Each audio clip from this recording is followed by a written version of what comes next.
We're here today at the Junior Dialogue debate concerning the Gauteng 2055 discussion document. Now, Gauteng 2055, essentially, if you had to describe it in one sentence, is a long-term development plan for the Gauteng city region. We're trying to do what? We're trying to throw ourselves forward to 2055, and we're trying to see what sort of society we can create and what sort of province we can create. We all get so caught up in planning our own lives that we forget that all of us together are interconnected. We all together form our city, our province, and our country.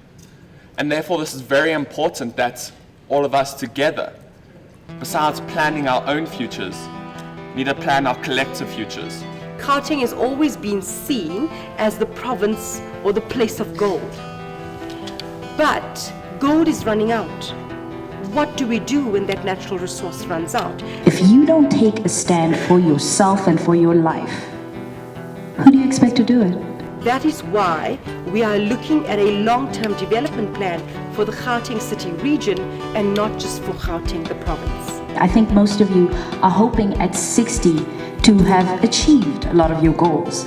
In 2055, I'm most probably going to be 60 years old. 2055, I'm going to be 62 years old. I would have lived a legacy as an occupational therapist. I'm going to be a chartered accountant, having my own firm. And I'm going to make sure that my children also go out there and make a difference. So I'm going to contribute to South Africa's development.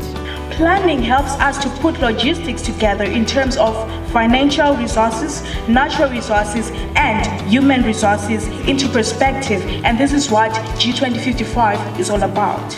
In 2005, the Premier announced the plan to build an integrated, globally competitive city vision, calling for the establishment of a shared vision and strategy. Well, if in 2005 those was implemented, by 2012 something would have happened, isn't that so? The key challenge remains the high level of youth unemployment, with youth age from 24 to 35 to 34 years representing 65% of the unemployed. Ladies and gentlemen, it's been 18 years and they tell us that they need more time. 18 years. Gauteng 2055 says you have a duty.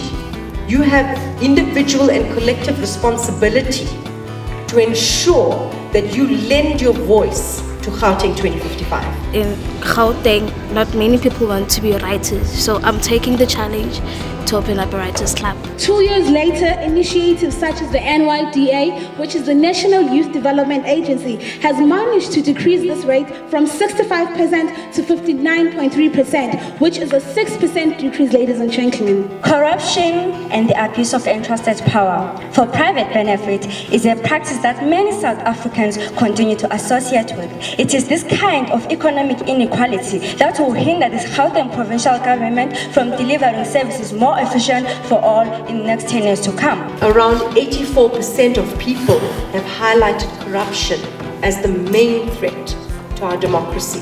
What we lack as young South Africans is the mind that says we are the ones who are supposed to do this, not the government. 2055, an HIV-free generation would have been achieved by then.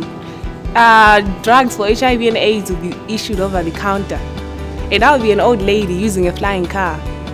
We need to start putting rules like we have in China, that there must be a limit, that people just cannot give birth to 5 kids like that. I will be married and I want 7 kids. The parliament now is trying to solve the problems that are in the past and not focusing more on the problems that are most likely to affect us in the future.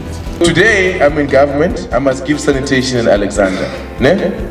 But remember, I'm in government for 1 year. And then 2 years. And then 3 years. And then yeah, before I am about to leave in year 5, isn't it? So are you saying that for 5 years, I must know what you need in Alexander? Because I know that you want sanitation. And after that, what must I do? Must I spend 5 years only working on sanitation? If you don't tell government what you want, if you don't question government, how then do your leaders act in your best interest? The question is, do we know what government is planning? No. We have to know.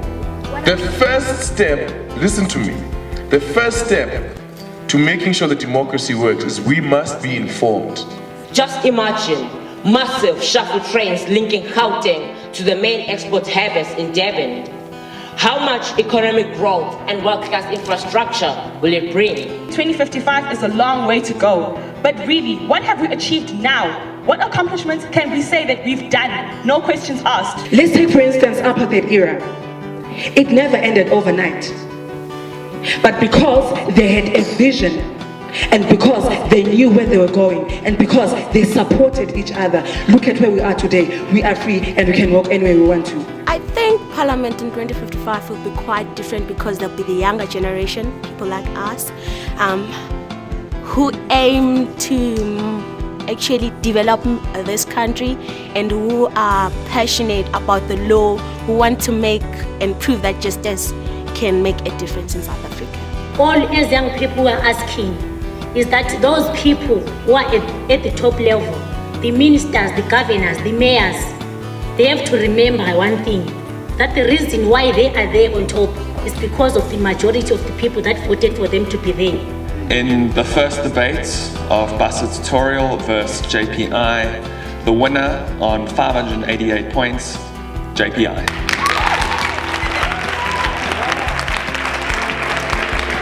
On 577 points, Freedom College.